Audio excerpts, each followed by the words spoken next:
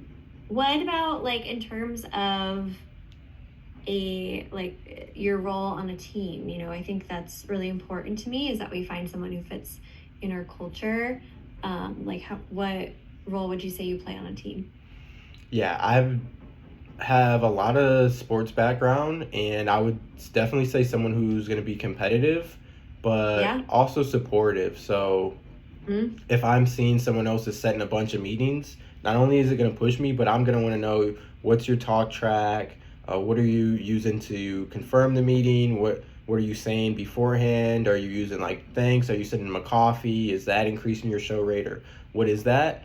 And that's just going to push me to try and go harder and match those numbers. So I definitely would say I'm going to be someone who's competing on the team, also uplifting and just pushing others, but definitely supportive too. If someone else I see maybe they're struggling, I'll send them my script or we can do some role play. And yeah, I'd say definitely someone who's just going to be engaging and competitive. Yeah, no, big fan. Celebrating the small wins and like shouting them out, but we love competition. That's Yeah, like part of the reason why we're in this. So, we just did a like survivor themed competition where, there's some pretty good money to be won. So I think that's people cool. get, when the stakes are high, like people are making those dials, they're getting people on the phones. What do you know about kind of the K-12 industry and who we sell to? Yeah. So, like I said, I've had some experience between roles where I've called on the K-12 industry, and it definitely brings me to some of the questions in terms of how your sales team is reaching the right people, how are they holding them accountable, and even moving the deals faster through the pipeline. Because I do know as well, with the different times in the school year, maybe summertime, and you're calling a district office, you're not going to get as many employees there as you would get, maybe a month before school starts versus during the year. A lot of times everyone's super busy. There's more hoops to jump through. So I know it definitely can be a lot of pushback just because they're busy. But yeah, definitely I would love to learn a little bit more about what your team's seeing. Are they using more mobile numbers? Are they getting a lot of gatekeepers, and just what that looks like? Yeah, so we actually, K-12 is a little unique in that school district websites will post direct numbers and extensions on their website. So, like, when it comes to using a third party software like a ZoomInfo to Hmm. find a phone number, we actually don't really need that a Okay. lot of the time, K-12, because you can just look it up on a district, Right. uh, leave a voicemail on their like extension. We haven't done a ton, and this is something I'm trying to figure out, like with cell phone numbers. I think educators are they don't like to be contacted on Yeah. their cell phones. I know a lot of industries are like that, but K-12 in particular. Um, However, we do have like, uh, I think our conversation, like call to conversation rate right now is hovering around like 4 to 5%. So we have Okay. success in and higher for some states, but Mhm. success in reaching people, which is good, or Nice. getting gatekeepers. Nice. So Yeah, I yeah. know, especially getting past the gatekeeper, and if you can go from the top down and you've got, the superintendent's blessings, makes it a lot easier. I know it can be either not only is it hoops to jump through, but it's also sometimes you can be redirected of who handles this or who makes the decision, and sometimes you're pushed around a couple different people like this is on their plate, or well maybe it's not mine, or so Mhm. I do know that the school district can you can get that sometimes as well. Yeah, definitely. What's kind of like when you get that objection, like what is your approach when they're like, I'm not the right person? Yeah, so if I get that, ideally it's someone who I already researched and I know why, and I'll usually combat the objection with, I understand. That being said, I do understand you probably would be the end user. Even though you're not the decision maker, I still would love to just get something in front of your eyes before I talk with the person who makes the decision to see if it even makes sense for us to continue the conversation. So, yeah, Yeah. ideally, I just want to be able to at least present them some info so they can make a more informed decision. But that's how I'll handle that one. Yeah, no, it's true. It's like oftentimes they're the right person or they would be involved. You've done the research. So it's kind of about like making them admit Yeah, it on the 100%. phone. That's great.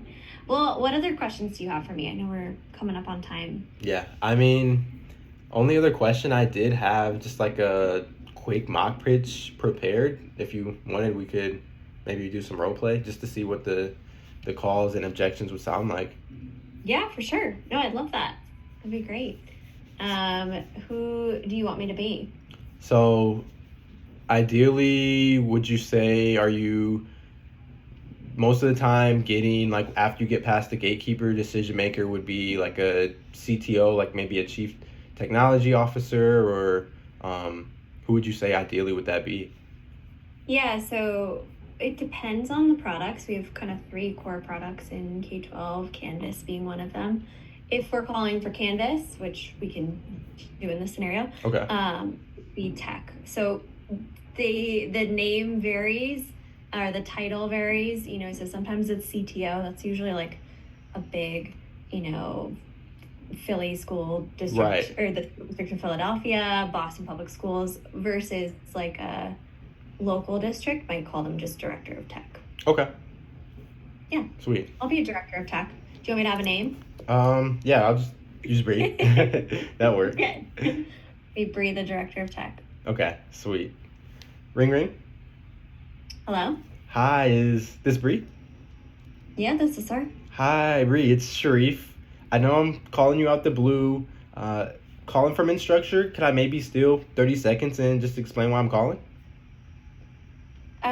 Yeah, Sharif, I'm pretty busy. I got a lot of stuff to do. It's a Tuesday afternoon, so wrapping up. 100%. Well, like I said, I'm calling from Instructure and I'm reaching out. I saw you were the director of tech at your school district, and we've actually been working with some other institutions like University of Michigan, Stanford University, and even working with some of the local school districts around too. Honestly, I just wanted to learn how are you guys currently managing learning and development in terms of student engagement.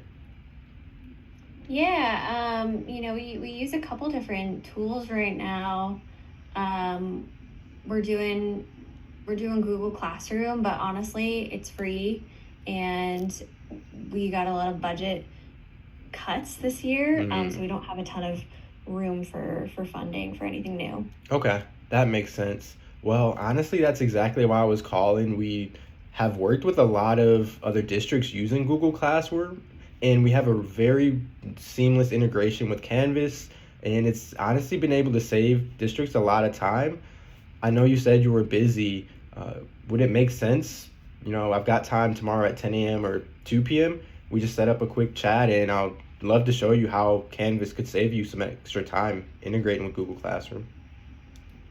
Uh, yeah, 10 a.m. is tough, but maybe sometime on Thursday. Okay, Thursday works.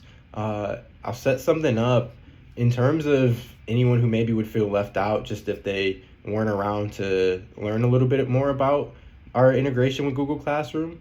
Is it anyone we should add to that call? You know, if this were to move forward, it'd be a decision that involves our curriculum person, but they're traveling this week, so might just be me for now.